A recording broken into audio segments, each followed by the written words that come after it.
ulfina baakee wajjin wal siqiddeessu barbaacha kootiif gattee waaqarraa dhufte siin saalfachiifne anaaf qullaa ta'uun kee eenyummaa koo isa badaa wal qindeessite daangaa hin qabu eenyumuu naaf araarri kee akkamittiin na godhaatti ana mucaa kee adda adda adda barnaaf jaalalli kee daangaa hin qabu eenyumuu naaf araarri kee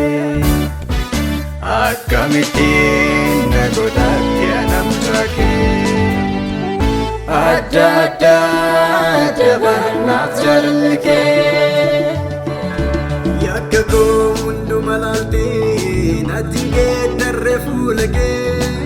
ajaa'iba safuu yaadaan kee amala koo isa badaa ilaaltee natti geeddarre fuula kee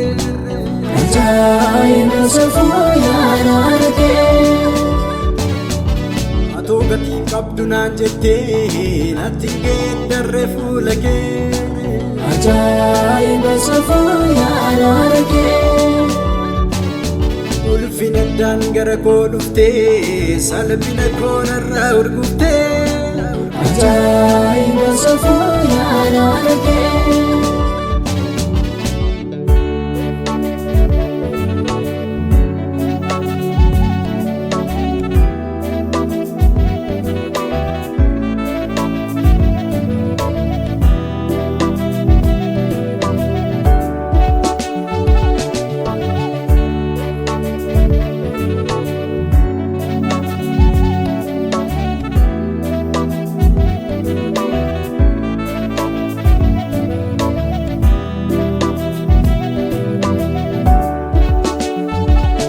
Sidisee fagaadhee seera kan keerraa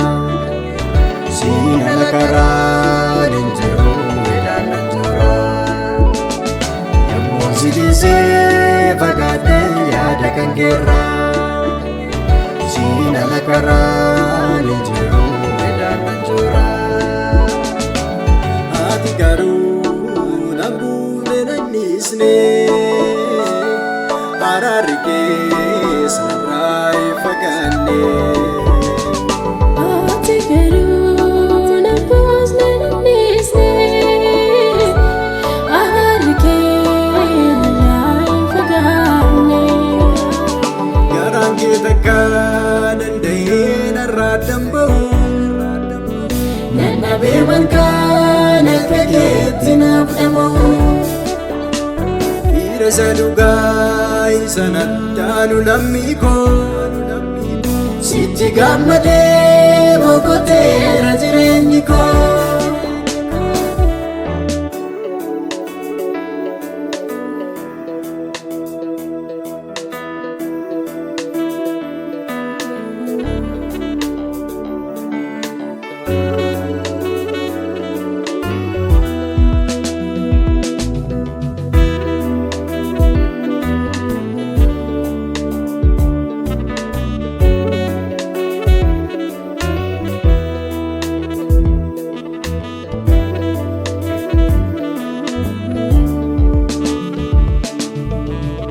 badhaadhummaa fi guddummaan araara keetii amma baay'ataa gola koo mana koo irratti sinaan hin jiru dhaabadhee tootarree namaa utuutiin dhufnee seenaa koo isa beekamaa lafaana kaaftee tattoo dhufee dhufumaa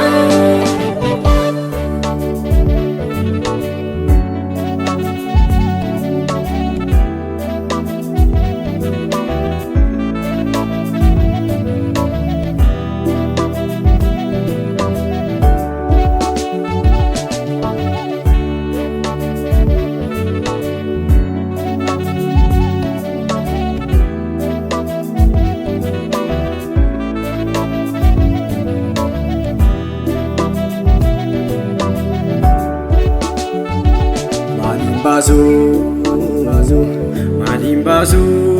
gatii keessatti anaaf goote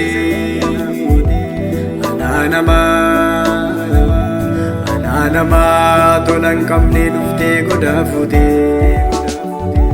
gatii